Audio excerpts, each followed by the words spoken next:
Unlike Monday Night Raw, SmackDown seems to be doing literally everything correctly, showing you exactly why they are the A show for WWE. Let's talk about it.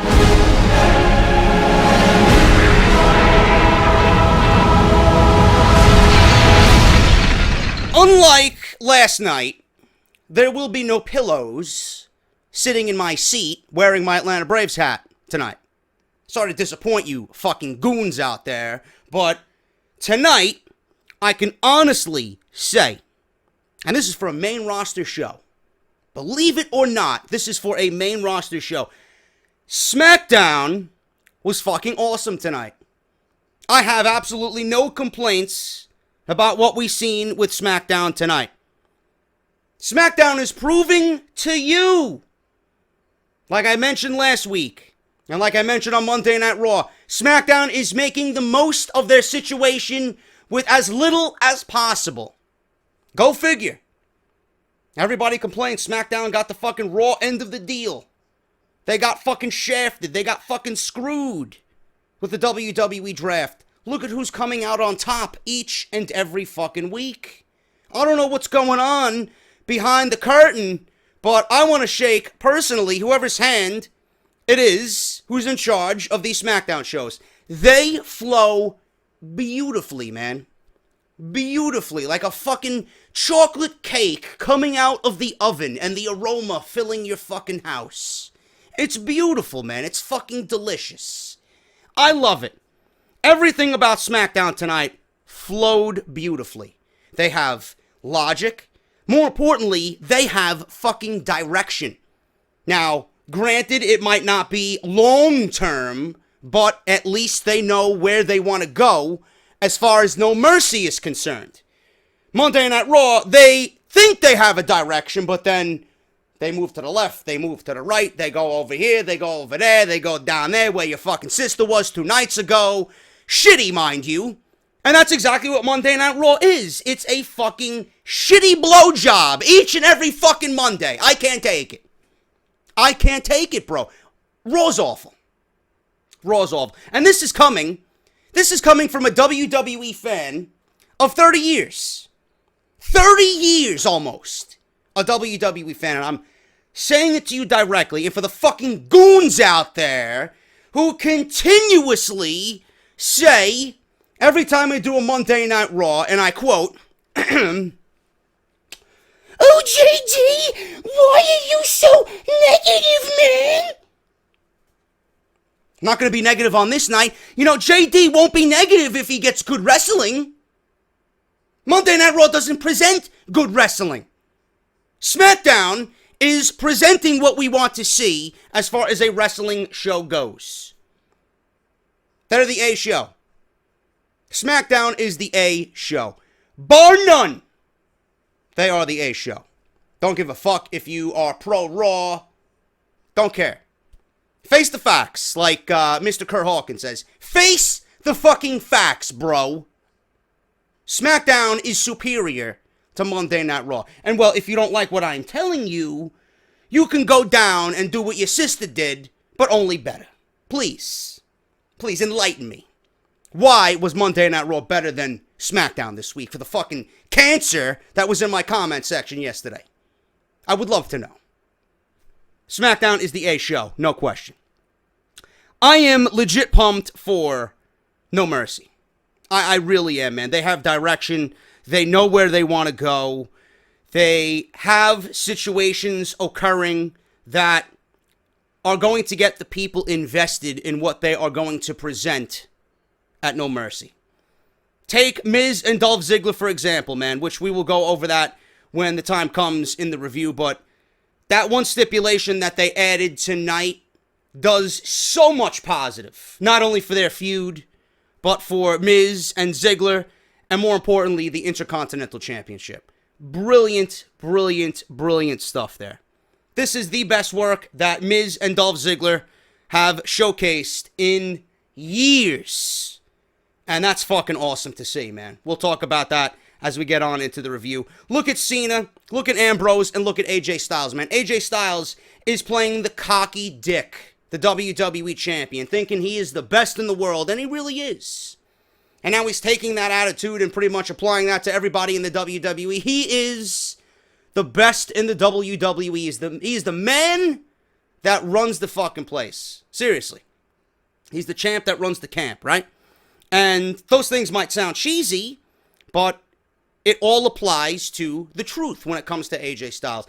Dean Ambrose, you see the struggle that Dean Ambrose is going through week in and week out. Now, you add the component of John Cena into that, and now Dean Ambrose feels like, even more so than before, he's getting fucked over. And now, instead of taking his frustrations out on AJ Styles, he's taking his frustrations out on John Cena, because AJ Styles is that wily of a heel. He is that sly as a heel. He's that damn good as a heel. Everything is just gelling together. The Usos with American Alpha and the Usos' complete transformation as they challenge Rhino and Heath Slater for the WWE Smackdown Live Tag Team Championships. You got American Alpha in there as well, and the Usos, their main thing has been taking the legs out of all their opponents, man. Gang warfare style, you know?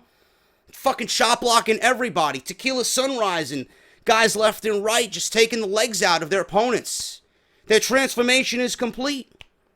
And when that day finally comes, and the Usos are being built up beautifully right now, when that day comes when American Alpha and the Usos square off, each and every one of us are going to be invested in this program, because American Alpha has been on the receiving end of the Usos' attack for weeks now.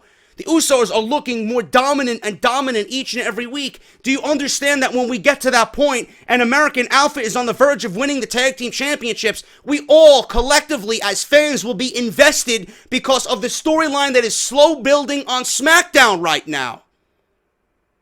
This is why I am negative about Monday Night Raw.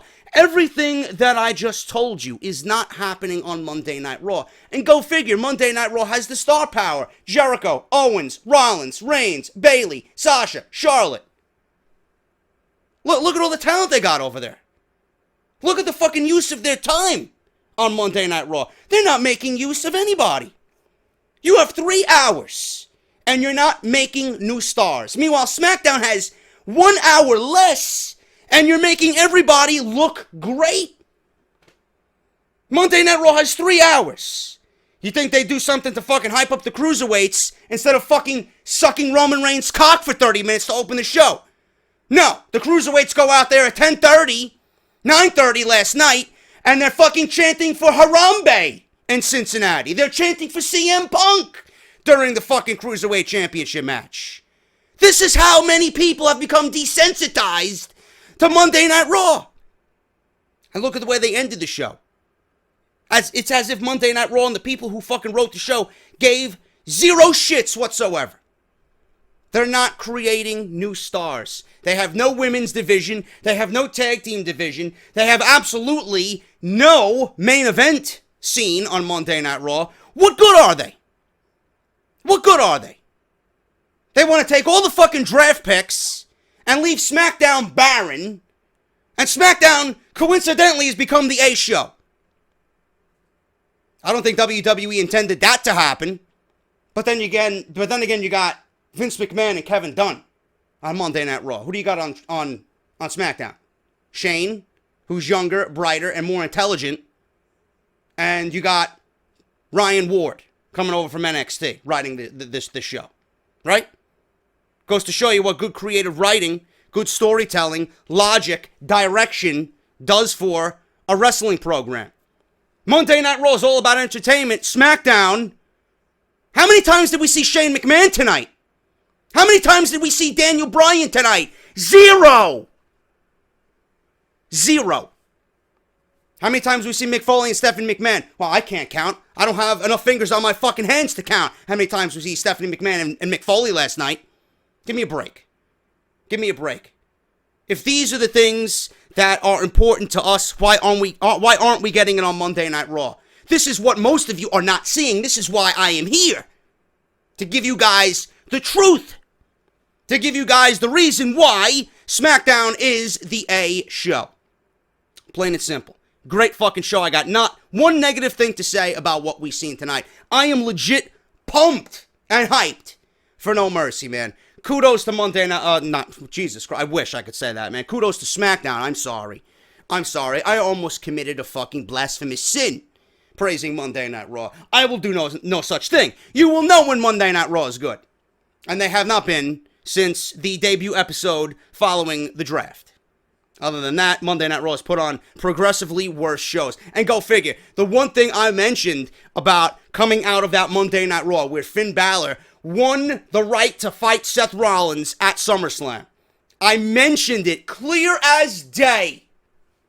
The shows to follow were going to be the most vital. And what has WWE done since that one show? They have absolutely gotten fucking worse each and every show. Who's right and who's wrong? That's all I gotta say about that. Anyway, enough ranting. SmackDown. Fucking awesome show. Quicken Loans Arena, Cleveland, Ohio. Coincidentally, this was the same arena that The Undertaker and Mick Foley had their classic Boiler Room Brawl. Keep that in mind. So SmackDown opens the show with not AJ, not Dean, not John Cena, not the women, but with Randy Orton. Randy Orton coming out to a standing ovation, shaking hands with little kids. It is sickening, but what Randy Orton did tonight actually got me just a little bit intrigued, man. He comes out talking about Bray Wyatt, talking about fear. But he thinks Bray Wyatt's talking about fear because Bray himself, is scared and afraid. Bray comes on the screen, with the typical spiel he does. And he's talking about Hansel and Gretel. Bray has left his own trail of breadcrumbs that will lead Randy through the prison of his own mind. He holds up an hourglass with sand, and he sings the whole world in his hands. Orton leaves and goes after Bray. So that was pretty much it, man. And what was to follow with these two as we get on with the review becomes increasingly more and more interesting. And we'll talk about that, man. Decent opener, lasted about 9 minutes. Didn't have a fucking long-winded 20-minute authority promo to open up the show. So whatever the case may be, SmackDown started off on the right foot. Dean Ambrose says that instead of AJ Styles, saying that he's the guy that runs the fucking camp or whatever the fuck this guy's talking about, AJ Styles is defending the championship against Dean Ambrose, and Dean Ambrose says he's ready to fight and win the title back, and he says he's gonna make AJ Styles become the guy that's going to cry. Seriously, this is what was scripted for Dean Ambrose. So I'm glad to see Dewey Foley and all the fucking knowledge coming from Mick Foley's family is paying off. Good job, bro. Dewey Foley. Guarantee you that came straight from the fucking mind of Dewey Foley. The guy that's going to cry. Now, I'm the fucking guy that's going to cry if I have to sit and watch another Monday Night Raw episode like we seen yesterday. I'm the guy that's gonna cry, motherfucker. Seriously. Not AJ Styles. In fact, we all cry each and every fucking week. Just throwing that out there. Anyway, we move on with the Ascension. Yes, they're on television. I know it's shocking. And the Usos versus American Alpha and Heath Slater and Rhino. 8-man tag. You guys know how I feel about the 8-man tag. I actually tweeted out, where the fuck is Breezango? I mean, instead of the 8-man tag, give me fucking Breezango, bro. Where the fuck are these guys at? They're probably the most entertaining tag team right now that I want to see that we haven't. So give me fucking Fandango and Tyler Breeze, man. They need to be on television. But the Usos here, they're the only ones who got an introduction. We came back from commercial break. The Ascension, American Alpha, and Slater and Rhino were already in the ring. And I was wondering why they saved the introduction for the Usos. Lo and behold, we got new attire, and we got new theme music for the Usos. Beautiful. Their transformation to heels is finally complete. They shed the fucking all black. They added some dose of color to their outfits. They got rid of the fucking cheesy music that they were still coming out to, that still kind of kept them partially babyface. Now they got this weird mix of fucking gangster rap with their new gangster rap look. I don't know if they're fucking coming out to fight on WWE Smackdown Live or if they're going to be extras in a fucking Ice-T video. I don't fucking know, man. Regardless of that, yes, I understand you guys were tweeting me, JD, I don't know if I like the Usos' new look. They look like a fucking repackaged Primetime. Oh, no, Crime Time, whatever the fuck. They're fucking garbage. Anyway, Crime Time, irrelevant. Anyway, the Usos, Ascension versus American Alpha, Heath Slater and Rhino, they go on to win this match. Yes, again, shocking, the Ascension is on the winning team, surprisingly. Usos here, again, taking out Gable's leg. They took out Heath Slater's leg. Gang warfare, man. They are just fucking going at it, brutalizing people's legs and knees. Tequila Sunrise to Heath Slater, and he tapped at 10 minutes. Can't wait to see what happens. I am very, very intrigued to see if the Usos get the job done at No Mercy and take the tag team championships. Right now, if I was to say one or the other, I'm going with the Usos. I think they are going to take the tag team championships. They are looking great right now. I am more intrigued and interested in the Usos now than I've been in the last 3 years. The change, the transformation, the new outfits, the new theme, the new attitude goes so far in making me care about a team, whereas 3 years ago I gave no shits about them. They are doing great. I'm excited to see them. I'm excited to see the tag team division on SmackDown. It actually has identity. It actually has identity compared to Monday Night Raw. Monday Night Raw's tag team division is barren. All we know is the club sucks. They're fucking dead and buried. No matter how many people want to fucking disagree with me, they are buried. I'm pretty sure Gallows and Anderson will disagree with me. They are buried. They're dead on WWE television as far as I'm concerned. The New Day is stale and boring. They need to lose those tag team championships. Nobody gives a shit about fucking the Shining Stars, the Shining Losers. Enzo and Cass really haven't done anything in the tag team division as far as the championships are concerned. They're always like, I don't know. They're always placed in a situation where they could use some star power, whether it's the main event teaming against Owens and Jericho, or in a segment with Big Cass where he's fighting for the Universal Championship. It's always something not having to do with the tag team championships, and I find that very, very bizarre. But now we have Cesaro and Sheamus. You know, the tag team division is not really stabilized on Monday Night Raw. On SmackDown, everybody has been given a piece of the pie. You know, we really haven't seen the Vaudevillains as of late. We haven't seen Breezango as of late. But we start to see a little bit more of the Ascension. Hopefully they start integrating Breezango and the Vaudevillains as the time rolls on here. And get them into some matches and some programs on SmackDown. But SmackDown is doing everything better as far as the tag teams go. Tonight was no different. Usos, Tequila Sunrise to Heath Slater, 10 minutes. They are going to be challenging Rhino and Heath Slater for the tag team championships. I didn't mind the match tonight. Very exciting. And it was just a decent match. I mean, it flowed very nicely. John Cena has announced that he will be at ringside to scout the main event, look after the main event, and take notes during the main event of AJ Styles versus Dean Ambrose for the WWE Championship. Orton, we see Orton now in the second segment as he is following Bray's trail. I don't know whether this was Randy Orton stalking Bray Wyatt or Bray Wyatt stalking Randy Orton. All I know is that Bray Wyatt played the role of the Riddler tonight, and he was leaving clues and directions and arrows for Randy Orton to follow the path. And this probably would have led to some attack by he and Eric Rowan. Randy Orton thwarted all his attempts and did the complete opposite of what Bray Wyatt wanted him to do. Orton we see in a boiler room. Remember? Undertaker, Mick Foley, Quicken Loans Arena, Boiler Room Brawl, SummerSlam. That's the same arena. And Randy Orton is in the boiler room of the Quicken Loans Arena. I would love to see a boiler room brawl revisited in 2016. In fact, this feud could certainly call for it if WWE wanted to experiment with that. So we see an arrow made up of something. I don't know what it was. It looked like maybe skulls and fucking feathers. I don't know what the fuck it looked like, but it was an arrow. It was clear as day an arrow. It was pointing to the left for Bray, okay? Or I was watching on television. It was pointing to the right. So for some reason, Randy Orton takes this and spins it around, and he turns it to his left. And then he goes the other way. The camera then shows Randy Orton going through the opposite door. The door that Bray Wyatt did not want him to go through.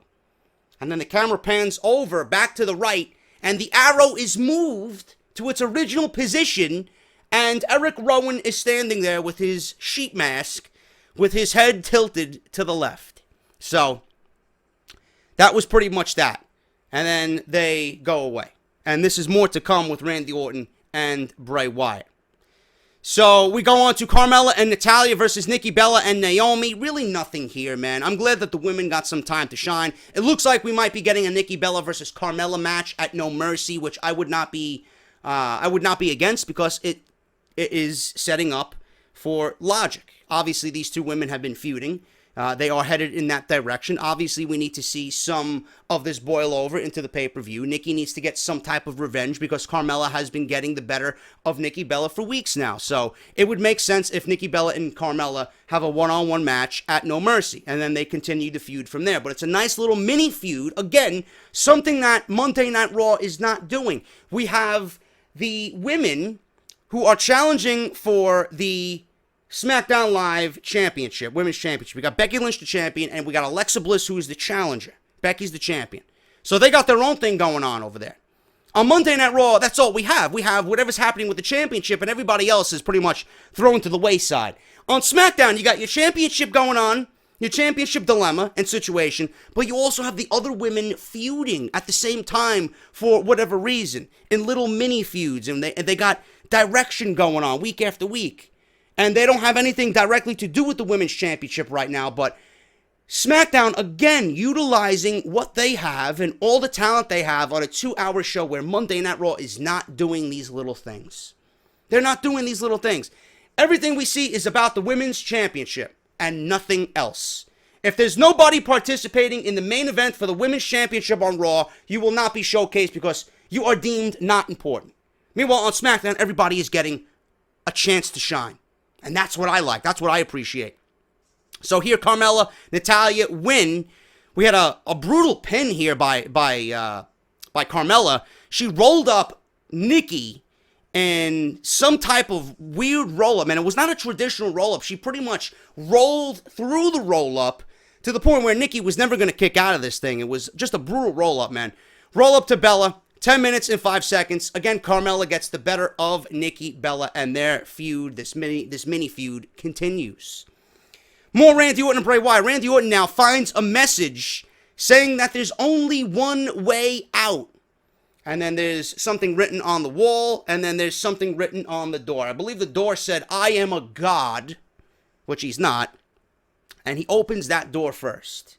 And he opens that door to see that there's a cardboard cutout of Randy Orton in his wrestling attire with the eyes gouged out.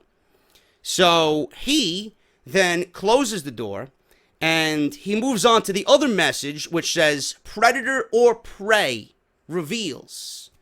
And Randy Orton opens the door, but not all the way. He's looking, but he sees nothing but darkness. On the other side, the side that he's not looking, is Eric Rowan standing there again in the sheet masks. But he doesn't open the door all the way to see Eric Rowan standing there. He closes the door, and then the camera pans to the handle of the door, shaking, as if somebody's trying to break into your fucking house. So Orton continuing to follow the path of Bray Wyatt. Very intriguing stuff throughout the show. There will be more. Miz and Maurice, apparently a homecoming here. Obviously, Miz is from Cleveland. The show took place in Cleveland. So, obviously, they were going to put 2 and 2 together here. They have a video package of The Miz, which nobody gave a shit about. I mean, The Miz, and they made this guy look like a fucking $1 million. I mean, they made him look like he had the fucking greatest career of all time. Which I guess makes sense, because you want him to look as good as possible. But, you know, guys like me, guys like you, we're not going to believe that. You know, The Miz is The Miz. The Miz is mid-card for life. But he's doing the best work of his career right now. Gotta give him that. So, Miz talks about Cleveland and the Cavaliers winning the NBA title and wonders why his celebration isn't as big as Mr. and Mrs. Miz are in the front row. And so are Dolph Ziggler's parents, apparently. Ziggler comes out, and apparently he doesn't like that The Miz is talking about his parents.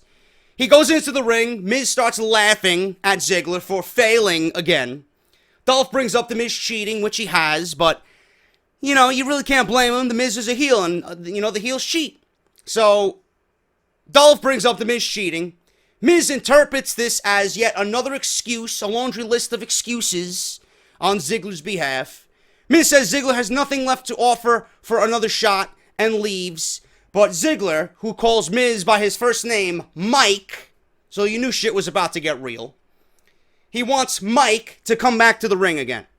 All Ziggler has left is his career, and eventually what he said as he has red in his eyes, which I am assuming here by looking at Ziggler cut this promo. Yes, it was a very, very good promo. Partially, some of this was true, and this is the way Dolph Ziggler feels on the inside. This is really all he has. His career has not gone the way that he would have liked. He figured his career would have been so much better than it is now. So you've seen the red in his eyes. I interpreted that as Dolph Ziggler really getting emotional and truth seeping from this promo. That's just me. Let me know what you guys think about that. But Ziggler is putting his career on the line for one more shot. The Miz was not going to put the Intercontinental title on the line. Ziggler throwing a Hail Mary right now to get one more shot at the Intercontinental Championship to prove to everybody that he can win the big one. To pretty much convince The Miz to give him one more shot. I'm going to put my career on the line. Miz agrees, and the match is made for No Mercy. Miz's Intercontinental Championship against Dolph Ziggler's WWE career. This is not one of those bullshit things. You're not going to NXT. You're not going to Monday Night Raw. You are gone from the WWE. Now, there is rumors going around that Dolph Ziggler is contemplating leaving the WWE, that his contract is up in October. Now, I didn't really think that his contract was up. I was under the impression that Dolph Ziggler actually signed or re-upped his contract with WWE last year. He might not have done that. I don't know. But this was being reported by Dave Meltzer. So take that with a grain of salt. But as of right now, there are rumors going around that Dolph Ziggler is not going to re-sign with the WWE. I don't know. Could this be Dolph Ziggler's last match in WWE? We will all find out. And I stated this in the beginning. I absolutely love this, man. This is how you get people invested in what is going to be happening at the pay-per-view. This is brilliant. Not only does this spotlight The Miz for actually not being a coward, you know? He is so incensed on just getting Ziggler off his back that he'll take any opportunity and trust his own ability to do so to get him out of the WWE. As soon as Ziggler said that, The Miz turned around and said, you know what, you're on. Because he wants to get rid of Dolph Ziggler. And I like that. I like that The Miz's buttons were pushed here. And Ziggler knew how to push him. He got his title match, and Miz agreed. He's putting up the Intercontinental Championship. By default, this makes The Miz and the Intercontinental Championship look that much better because it's spotlighted in an important situation. What do you think this is going to do to Dolph Ziggler if he wins this match at No Mercy? It's going to make him look good. It's going to give him redemption. And it's going to make the Intercontinental title all that much more important because Ziggler is putting his fucking career on the line for the Intercontinental Championship. For the Intercontinental Championship. I love it, man. That's how you get people invested in your mid-card, in your Intercontinental Championship, man. Kudos to the WWE. This instantly became the one match I am most excited about at No Mercy. Let me know what you guys think about that. Bray, again, says one door closes. When one door closes, another opens. But he's watching Randy wander around like a mouse in a maze. So then we go on to the next segment. Becky Lynch here comes out for a match. We didn't know who she was going to fight, but Becky Lynch made her introduction, and Alexa Bliss attacks her from behind, takes the belt off Becky's waist, and starts screaming at Becky, "You don't deserve this, Becky," and then throws the title down. Simple. Simple. Look at that. Now, next week, Becky's going to fucking do the same thing to Alexa Bliss. It is simple. It's got direction. That's all you need. That's all you need, man. What's going on with Monday Night Raw? Charlotte, Sasha, Bayley. Nobody knows what the fuck's going on. Everything's so watered down and outplayed. This feels fresh. It's simple. It's easy to follow. And I'm excited about it because they're two women that we want to see. Alexa, for sure. We want to see more of Alexa. Becky just won the title. It's going to be her first title defense Everything about SmackDown right now is firing on all cylinders, man, and I absolutely love it. Simple segment, got the job done, and it adds fire to their Women's Championship match at No Mercy. Bray, again, wants to know where Randy Orton is. As in any horror movie, he's right behind Bray, wearing a fucking sheep's mask. He's wearing one of Eric Rowan's masks. And Bray doesn't realize this. He turns around and he beats the shit out of Bray Wyatt. And Bray Wyatt pretty much runs away from Randy Orton. Wyatt runs off and Orton puts the mask back on. And he starts singing "The Whole World in His Hands." And I think there was some kind of fuck up there. They got something wrong in the truck. Because Randy Orton was singing, and then they cued back to Bray Wyatt as he was pretty much talking to Randy Orton as if he was never attacked. Something went wrong there, something fucked up, but you got the point there. So Bray Wyatt was teasing and taunting Randy Orton all night, and Randy Orton finally found him. Now, I loved it. It was great. I just still don't know. There's not an underlying story here. So they can make it intriguing, but I still don't know why they're fighting. Just like with any Bray Wyatt match, I just don't know why they're fighting. So, I'm looking forward to it at the pay-per-view, don't get me wrong. It's just, I don't think Bray Wyatt's going to come out on top of this. No matter what they do with Bray Wyatt is never going to win. Because there's rumors going around that Dean Ambrose is taking time off. He's taking a few months off after No Mercy. And Randy Orton's going to be getting the title match against AJ Styles. So obviously, if that's the case, Bray Wyatt is not winning at No Mercy. Randy Orton's going to RKO Bray Wyatt into oblivion, and then he's going to look strong going into a feud with AJ Styles. So, there you got it. I just saved you your misery for No Mercy. So, we'll see what happens. And then SmackDown, obviously, their main event, Dean Ambrose versus AJ Styles here. And obviously, you knew AJ Styles was not going to lose the match. It was a great match. I will give these guys that. They busted their ass. Too many commercials. You know, for a main event, a WWE Championship match on a 2-hour show, there's just too many commercials, man. It breaks up the momentum. You know, it sucks for the people watching at home because you got the championship match that's taking place and you got 3 fucking commercials interlined in this championship match. It just makes you either want to mute the fucking commercials, change the channel, and then you just lose all momentum and interest in the match, man, where, you know, the WWE fucks with your interest levels. You're at here, and then you go down to here with the commercials, and it's just all over the place. I can't take it. They got to cut the commercials out or place the commercials in different spots and just leave them out of the main event. The main event is the main event, man. The main event should be the one thing that is highlighted and spotlighted commercial-free on any fucking program. I don't give a shit what you got going on or what you need to advertise on. The main event needs to be commercial-free because it's the most important thing on the show. This match went in AJ Styles' favor. Obviously, he retained the title. He pinned Dean Ambrose. The reason for this was because AJ Styles and Dean Ambrose towards the end of the match were on the outside. AJ throws Dean Ambrose back in the ring, and he turns his back, and he attacks John Cena, who's sitting right next to Bradshaw, sitting right next to JBL. He just sheep shots John Cena.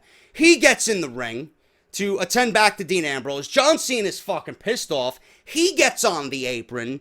He distracts Dean Ambrose because Dean Ambrose had no idea AJ Styles attacked John Cena. So when John Cena got on the apron, Dean Ambrose thought that John Cena was legitimately fucking him over.